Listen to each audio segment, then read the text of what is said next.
Hey there, and welcome back to Don't Open That Door. Come along with our triumvirate of terror as we descend into darkness, head into horror, and plunge into peril. If you've ever wondered why clowns have beef with turtles, you're in the right place. I'm Justin, and there's a reason why there are no clowns in Trinidad. I'm Nico, and I'm dime dumb. See, I was thinking of the same lines, and I'm Dan. But today I'm 50 Cent. Whoa! Oh shit, Curtis Jackson himself In the club. on the pod, ladies and gentlemen. Don't open that door's first guest. And today we're here to review It, otherwise known as It Chapter 1. So this is like the 2017 joint.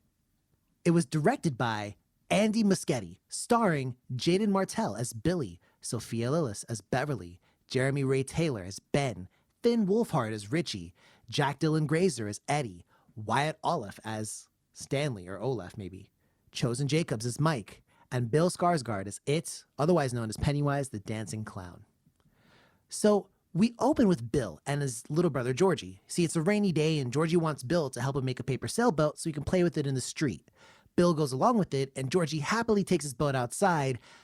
In the biggest of unfortunate moments, though, his boat falls down a sewer drain and Georgie runs into Pennywise the Dancing He Clown. also completely eats shit. Yeah. Yeah. Yeah, he does. It's fucking great.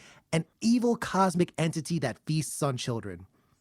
That's like the lowest possible chance of running into something, but he managed to make it happen. Pennywise eats Georgie. We're all good at something. So Pennywise eats Georgie, and his family literally never see him again, Because he's been eaten. most likely because he got eaten. So, Nico, I know you probably know a thing or... Well, hold up. Nico, Wow. Nico, you probably know some things, and you may not know other things, but I bet you know what happens next. I'm now terrified for my safety, but anyway, the following summer, more children have disappeared, but Bill hasn't given up on finding his little brother. So he enlists his friends Eddie, Richie, and Stan, and they head down to the Barrens, which is the place where the sewer in Derry, Maine, lets out. While there, they run into local new kid, Ben, who has been really badly injured by a local bully/psychopath, Henry Bowers, and his gang of miscreants. At this point, Eddie and the crew take him to get fixed up, and they run into Beverly, a local girl who has been bullied due to her public perception of her promiscuity. Basically, everyone thinks that she's a massive slut, and they just are the worst for it. And also, Ben has a crush on Beverly. Mm-hmm. So does Bill at this point. True enough. True enough. Well, Dan, while I'm sure that romance is going to play out, we got more important things to talk about. What's going on? Yeah, we sure do. Because the following day, they all go to hang out where they rescue Mike, a local boy who has also run afoul of Henry Bowers and company. LLC. Together, Bill, Eddie, Richie, Stan, Mike, Ben, and Beverly form the Losers Club. Pennywise is still on the loose, and he begins to attack the group, turning himself into nightmarish creatures and situations that mirror the worst fears of the members of the Losers Club. Ben goes deep on some local town history, and he realizes that really, really bad things happen every 27 years, and the group theorized that Pennywise has been behind it all. Shit. Well, Shit. I don't know what to say. I mean, shit. Like, if you just found that out, it's an evil clown fucking up my hometown. Damn. Like, I don't know. Might go pop punk and just get the fuck out. But they don't. That's crazy. You see, the Losers Club, they actually figure out where Pennywise is through... Man, I fucking hate this town because it's haunted by this fucking clown. Clown. So they put up some map, right? Like rail maps on like their wall and whatnot. And they actually find out where Pennywise is. So they head out to an old abandoned house that links up to the sewers. I'm not entirely certain how this works, but it does. Just rock with it. This doesn't go so well, though, because Pennywise actually succeeds in like isolating them and scaring them.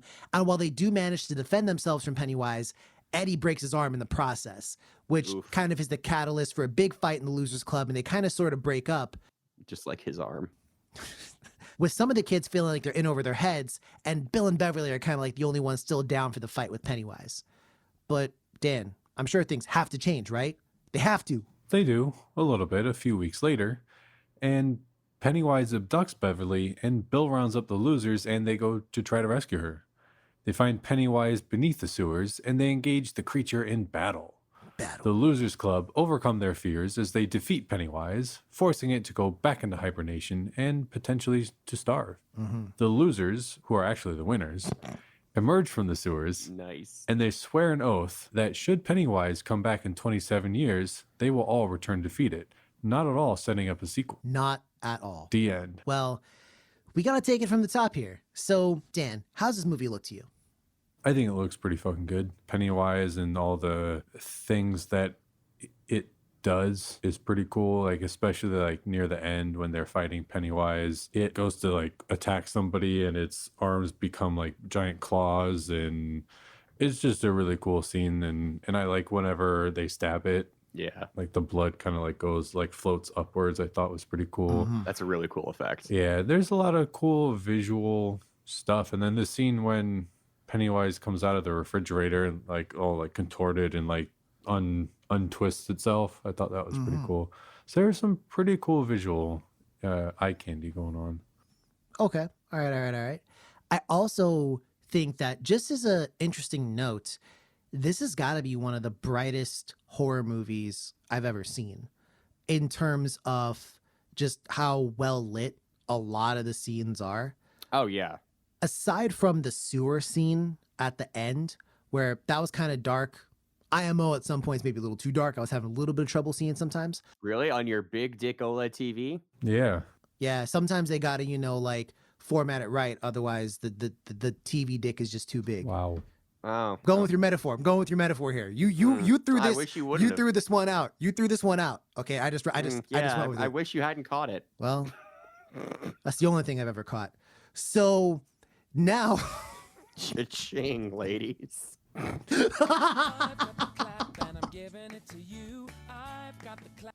I was horrible at basketball, but no. So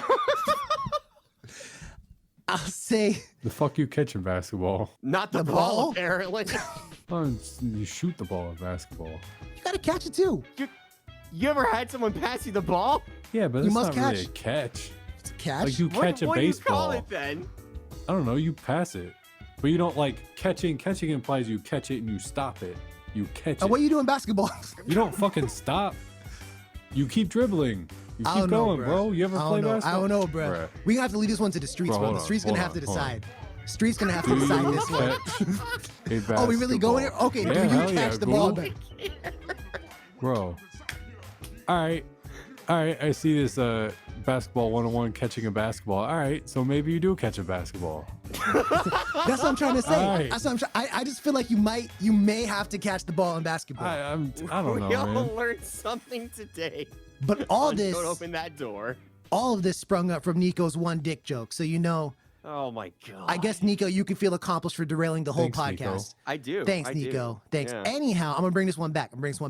So, like I said, I thought it was pretty bright. Pennywise as a whole, I liked. There were moments where, I guess, when cool shit was happening, where I liked it more. But I just thought as like which makes sense, right? But I thought as like a standard Yeah. kind of note, I liked it. I like the design. I like how the movie looked. I like everything about it. Nico, I'm assuming you're of the same mind piece here. Yeah, I'm just gonna cut to the chase and say I love how this looks and not belabor the point at all. It looks great. It looks just really, really, really fucking great. Mm-hmm. Well, now I gotta talk about sound. So, Dan, I'm gonna sound you out here. What'd you think? I thought it sounded pretty good. I mean, this is to me an example of nothing particularly stood out to me because it was done very well, very effectively. So the score very wellly accentuated the movie. The dialogue sounded great. I thought it was great. I got a hot take. I'm cooking it up in the back right now. Okay. So, but before I bring it down on the plate like sizzling, Nico, what'd you think about the sound? So I've seen this movie a bunch of times, and this time on the rewatch was the soundtrack that stood out the most. It is, I think, frankly, beautiful. And I could see myself listening back to the soundtrack, not counting the ever so often New Kids on the Block drop-ins, which, while I appreciate, it's not kind of the vibe I'm going for with the movie soundtrack sometimes, you get me? But I love the soundtrack to this. I think it's orchestrated really, really well. I think that the audio for the jump scares themselves, the actual insertion of that sudden, just massive increase of volume, because that's the fucking thing that scares you. Like, I think all of it was well done. Mm-hmm.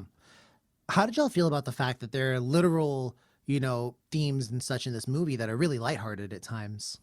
Yeah. Yeah. It's something that I think is not unique to Stephen King, but something he does really goddamn well. Not that he made the soundtrack, but just that it fits the material so much. There are some really lighthearted moments in this, and just because so much of it has to do with kids on their summer break, you get to see them being kids. And I think combining some, lighthearted, happy moments with that is a really great way to punctuate the otherwise horrific shit that's happening. Fair enough. Fair enough. So my hot take is simply this. I don't particularly like Bill Skarsgård's Pennywise voice. When he's like, hey, Georgie, whatever the fuck he's doing there. Like, Hiya, Georgie. yeah, like, I don't like that at fucking all. Like, I think that shit sounds fucking stupid. Like, I think it sounds really, really, really dumb. I really liked his voice when they were in the sewers, for example, and it's a much more menacing kind of guttural voice. Like, I really, really like that.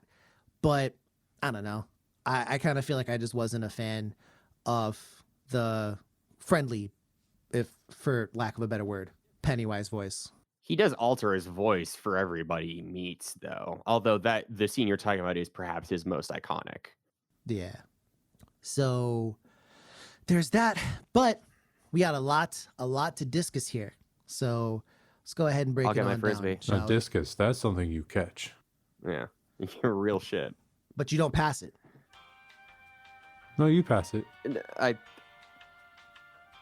Is it a pass or is it a toss? See? I think they're both the same don't know. thing. Anyway. No, you can only pass to someone in an association sport. Otherwise, it's something else. True facts. So I'll say this much. It's not a sports podcast, but we may have to make one. I don't know if anybody Sounds wants like to it. listen to that. Nope. Hey. So anyways, With such in-depth topics as do you catch a basketball or not? so Episode wanna- 2, do you throw or pass a Frisbee? it's for the real analysts out there, okay? Anyhow, you may or may not know this, but this was actually originally a book by Stephen King. Oh, Shock and off. Yeah. True story. So obviously, in this movie, we have a lot of the same kind of Kingian elements as it was. You have the totally shit town where like innocence is just crumpled up like a used paper ball and discarded. You've got horrible parents lined up for everyone to see. You've got some sinister evil. And like in many King novels, sometimes the kids know the answer. And that's all still there. But there's a lot actually from the books that's not in the movies. And there are some differences as well. Okay, before anyone talks, we're just going to go ahead and throw it on the table right now. Yes, the books do contain an orgy scene. Yes, we are all glad it is the official DOTD stance that this is cut from the movie. It should be forgotten about. Stephen King regrets it. We regret it. Everyone regrets it. Moving on past that, though, there are differences. And Nico, I know you are a connoisseur here. Dan, I want to get your reaction almost, right? To maybe one or two of these things. okay. So, Nico, there's a couple things they left out here. And what's one thing you feel like is worth mentioning? So one thing we see hinted at in the final confrontation is, I believe it's Mike's fear is that it has a mummy, was it? Yes, I think so. Yes. So Mike has a mummy as his sort of like primal fear. And in the books, there is a really, really cool scene where I believe it's both Bill and Mike are in a basement of some house that they're hiding in. And there's this either a werewolf or a mummy or both just like crawling out of the coals up again and to try and reach them. And I wish they would have had that scene because it would have looked so fucking cool. But you know, it's already a wicked long movie. No, that's fair. Dan, and this is kind of really what I wanted your take on here. In the book actually goes back and forth between the present day and the childhood of the Losers Club. Oh. And so it's kind of funny, you know, when we're talking like off the podcast, you mentioned like, oh, like I wish I could have seen certain things, or I wish certain things could have played out. And I just think it's kind of funny because there is still that, don't get me wrong, in the book, but it's do you think it makes sense, or, and granted, we haven't seen the second one yet, but officially, but how do you feel that the movie took the viewpoint of, we're going to go ahead and have the first movie be for the childhood, the second movie be for the adulthood, versus maybe a little bit of time swap, where in the book they would go from like, I think they started with everyone getting the call and then to like come back Yeah, to I think Derry. so. And then like they just went from there. So, and they alternated back and forth between childhood and adulthood. Do you think, again, do you prefer how it was shown to you as a viewer, or do you think there might have been something to the back and forth? I mean, I kind of liked it being one cohesive story. And if listeners can't tell, I have not read the books, or the book rather. I mean, I would hazard a guess that if it was done with the time skips in movie form, it may have been a little jarring to skip back and forth. I guess it depends on how many times it skips and A lot. and how it skips. It would have been some real Cloud Atlas shit. Oh, Yeah, it skips like sometimes like almost every chapter at certain points. yeah. So I mean, I think it's probably a good idea to just stick with just the child story and then have like the sequel being the adults. I feel like that leads to a more cohesive story and can help better build the tension and everything. Though we've seen one or two horror movies where they have a number of time skips that worked out pretty well. We've seen one or two that don't, but Oh God. I think it may have been able to be done effectively. But I think that doing one and one was a good decision. I might have misspoke. I said chapter. I should have said part. They have them segmented into like parts. Like you'll turn to a page, it'll be like 1958 or whatever else. Yeah.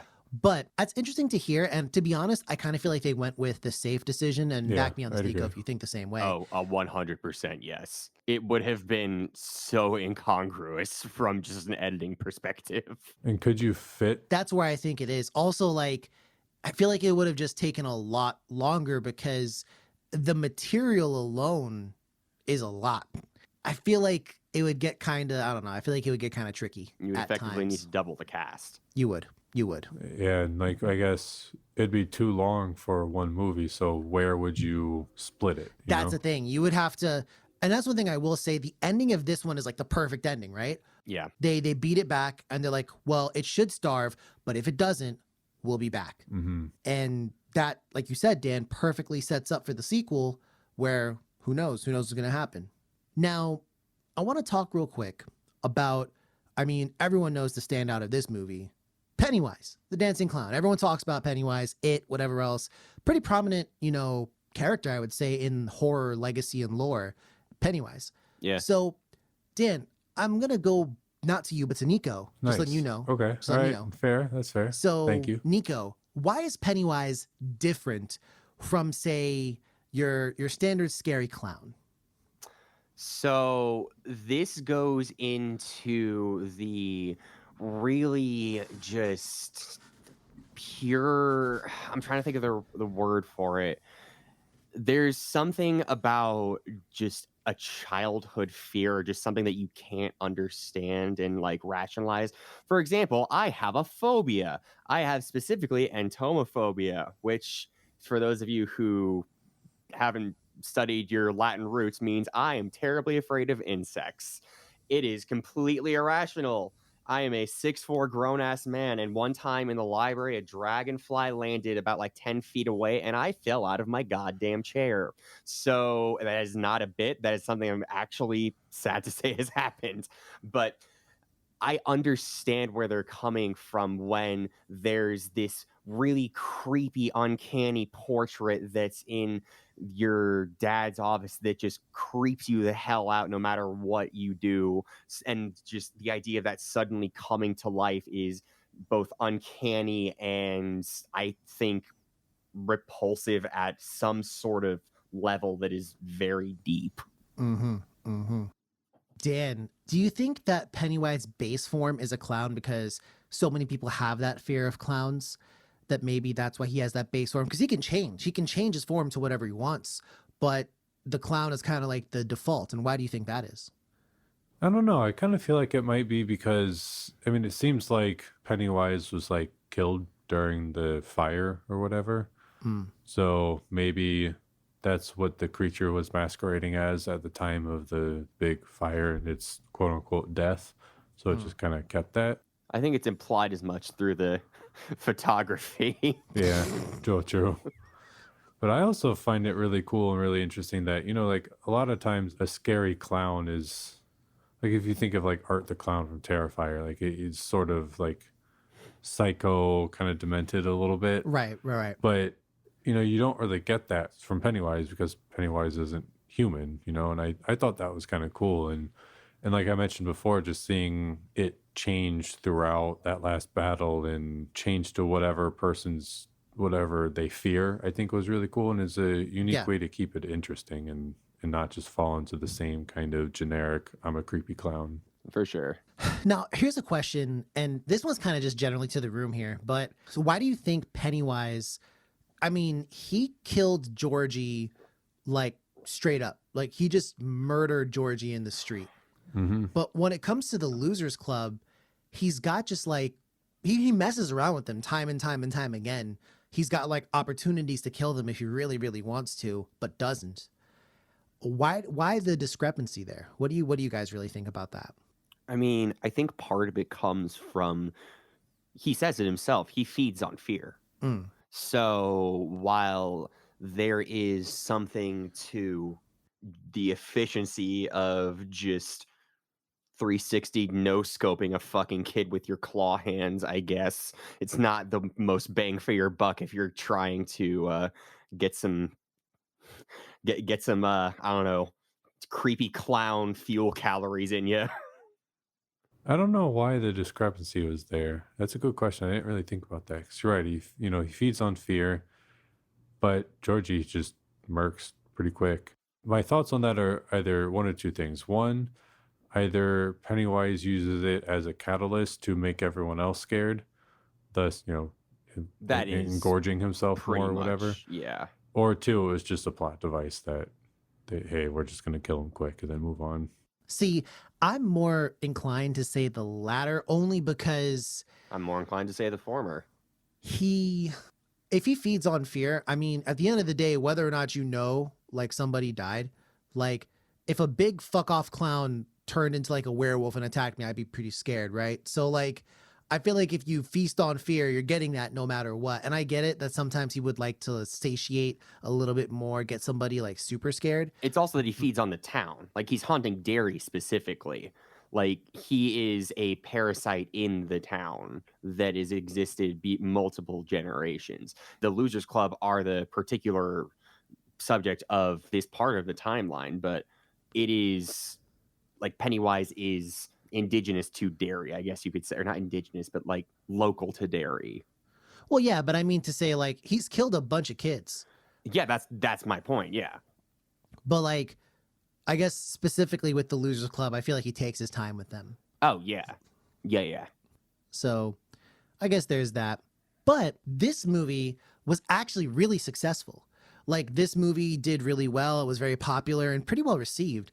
Why do you guys think that? Why was this movie so well received? I think because one, Stephen King.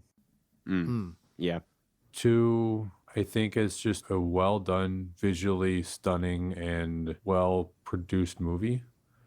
And then I also think that the storyline of the children is also, I don't quite want to say heartwarming because that's not quite it, but I mean they survive, and there's even like a little love story going on, and like it's more than just, hey, I'm just gonna scare the absolute shit out of you for 2 hours and change. Like there's a little more levity and things to it. I guess that helps it. See, I'm cooking up a conspiracy theory here. Yeah. But Nico, I want your take first. I think this is one of the better examples of just how far technology has come. The way that they get Pennywise to look and just how menacing he appears, I think particularly in the garage scene when they're watching the slide deck and it becomes animated and he comes out of the screen. I just think that the way they got him to really just completely take up those shots and really invade the space is a pretty damn big part of it. Mm-hmm. See, I have two theories here. I'm about to merge them into one. Okay. So the first piece is, I think that this is not a purely horror movie.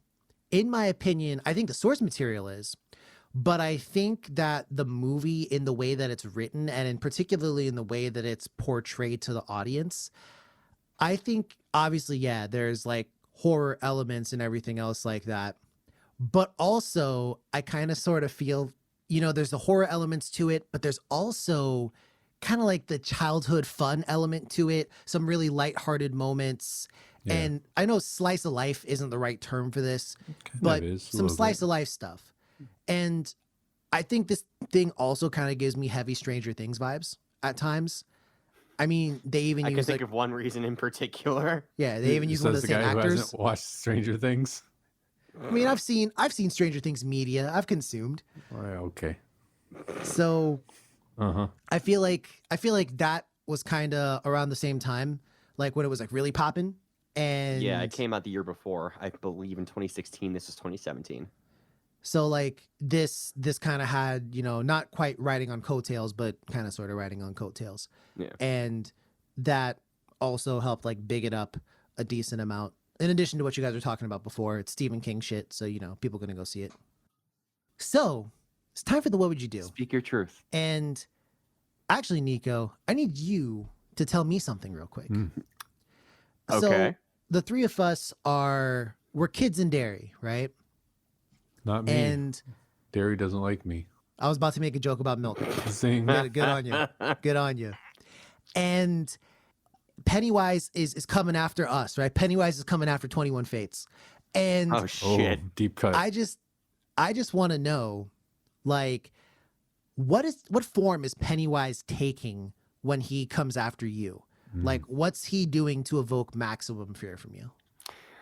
The earliest memory I have of my phobia, like being a significant moment in my life, is when I was in elementary school and there was a kid chasing me around. He was one of my friends, but he was still like scaring the shit out of me.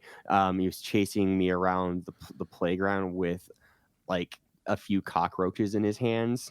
So for me, it's just like a massive fucking cockroach, man. Or like Which- wait, a massive cockroach or a massive cockroach man? Because those are two Yes. very different things. That's The true. massive cockroach man. Like, Oh shit! Oh, like we're talking, anthropomorphic, but still entirely too insect-like. That is So my like the hell. fly, but with a cockroach. Yes, oh, I got you. it's hellish. See, for me, my biggest fear is probably heights. Like that's my biggest fear. But looking at Pennywise, I don't really think that he does like those types of fears. At least I don't see it. It's typically him changing shape himself Mhm. to like evoke some type of fear response. Just fucking tosses you into the sky. I mean, he doesn't make those kids float. So I Point. guess. Point. I guess. But I would say that for me, God, I'm not really scared of much aside from that, I feel like it'd be some generic shit. Probably like, you know what, regular ass ghost, bro. Like Pennywise just turned into a like a ghost. Potentially It's some like bed kind sheet of and 2 holes. yeah, maybe that potentially like some kind of djinn. I don't know. Evoke the religious aspect to it, but just like that'll be enough. That'll be enough. But Dan, the man with no fear. I think for me, as I was thinking about this, it kind of evolved. Mm. And I think it would be that one like bear monster creature from Oh, I know exactly what you're talking about. Annihilation. Yo. Mostly I say that because at first I was going to say bears because when I was a kid, I was I camping. mean, God, have you seen a bear? I mean, yeah. Come on. I think bears look cute. Yeah. Am I the Bears are only so one? cute. Until they're trying to kill you. Bro, I boxed a bear one time. Okay. But keep going. I had this nightmare one time when I was camping about like these bears like slaughtering everyone in the campsite. Nice thoughts. Holy And that shit, was when what I a was like- nightmare to have while camping. Yeah, when I was like 10. And the kicker was in my dream, a bear like crawled up on my cot and like went to sleep on my cot. So like the whole time I was dreaming, I was like sitting there like, you know, terrified. And it turns out that one of the guys who I was camping with sleepwalked into my tent and he like slept on my cot. But like my subconscious like created that into the dream, right? Holy shit, Yeah, that's so it was fucking terrifying. So then Yeah, that kind of evolved into the Annihilation Bear because that shit was pretty terrifying actually. So Yeah. See? that's what there Pennywise you would go. be for me. There you go. There you go. Shout outs to Annihilation. Yeah, good fucking dog. movie. I'm gonna definitely add that into my October watch list because it's a good one. It's a good one. Now, I guess we got to talk about the critic review here. And you know what, Nico? I'm gonna give you a pass this week. I'm not even gonna come Okay. down on you if you get this one right, Okay. but you better not. So, I where do you understand. guys think this movie ranked with critics? I'd say pretty fucking high. Yeah. I'm gonna say 92. All right, Yeah, I'm gonna say a 95. Dan, you've edged it tonight. Yes. We're actually at an 86 from Oh. critics Okay. here. Okay. And we're also at an 84% from the audience. So they're pretty much on the same page with this one. Pretty well aligned here. But I'm not concerned with them. I'm concerned with us. So what do we think? And where would you give this movie? I'm gonna split their score and I'm gonna give it 85. I really had a good time watching it. I actually thought it was a fun movie.